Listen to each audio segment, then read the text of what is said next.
홍콩 시위 사태가 6개월째 진행 중인 가운데 어제 치러진 홍콩 구의원 선거에서 범민주 진영이 압승을 거뒀습니다. 네, 홍콩 주민은 범민주 진영의 3분의 2에 가까운 의석을 몰아주며 홍콩 당국의 강경 일변도 시위 대응을 엄중히 비판했습니다. 홍콩 시위 사태가 새로운 국면을 맞이할 것으로 예상되는데요.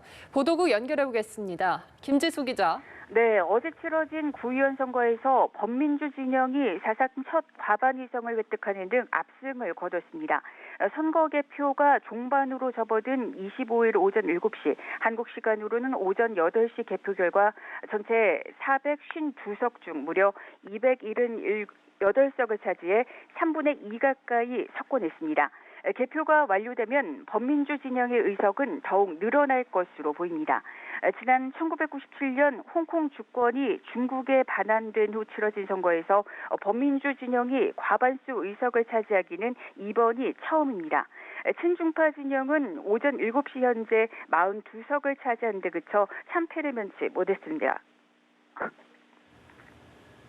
네, 이처럼 범민주 진영이 압승을 거둘 수 있었던 원동력, 뭐라고 볼 수 있을까요? 네, 현 홍콩 정부를 심판하고자 하는 홍콩 시민들의 적극적인 선거 참여라고 할 수 있습니다. 이번 선거에는 모두 294만여 명의 유권자가 투표해 최종 투표율도 71.2%로 4년 전 구의원 선거 때의 47%보다 훨씬 높았습니다.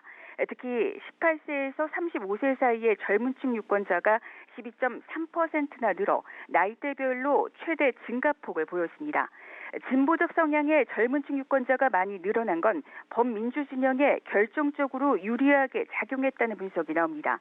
또 시위 사태에 대해 민심의 요구에 귀 기울이지 않고 강경 일변도로 대응한 중국과 홍콩 당국에 대해 시민들이 표로서 심판한 것으로도 해석됩니다. 이번 선거에서는 범민주 진영과 친중파 진영을 각각 대표하는 후보의 당락이 엇갈리며 명확한 대비를 이뤘습니다. 야권에서는 지난 6월 이후 송환법 반대 운동을 이끈 민간 인권전선의 지미샴 대표가 친중 진영 후보를 여유 있게 따돌리고 낙승했습니다.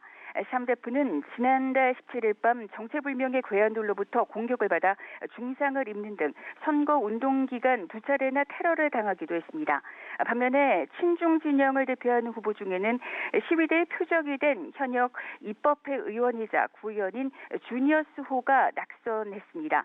야권을 대표하는 샴 대표의 당선과 친중 진영의 호 의원의 낙선은 이번 선거 결과의 축소판이라고 할 수 있습니다. 이번 선거 결과로 궁지에 몰렸던 홍콩 시위대는 큰 힘을 얻게 됐습니다. 시위대의 최후 보루로 불리는 홍콩 이공대 내 시위대는 9일째 이어지는 경찰의 전면 봉쇄로 1000여 명이 체포되고 겨우 30여 명이 교내에 남아 있습니다. 하지만 범민주 진영의 구의원 선거 압승으로 시위는 당장 활기를 띨 것이라는 전망이 나옵니다. 홍콩 행정수반인 캐리람 행정장관은 이번 선거에서 친중파 진영이 참패함에 따라 당장 정치적 위기를 맞게 됐습니다. 또 시위에 대해서도 성난 민심이 확인된 만큼 지금껏 강경 대응으로 일관했던 것에서 벗어나 새로운 대응 전략을 모색해야 할 것으로 보입니다. 지금까지 보도국에서 전해드렸습니다.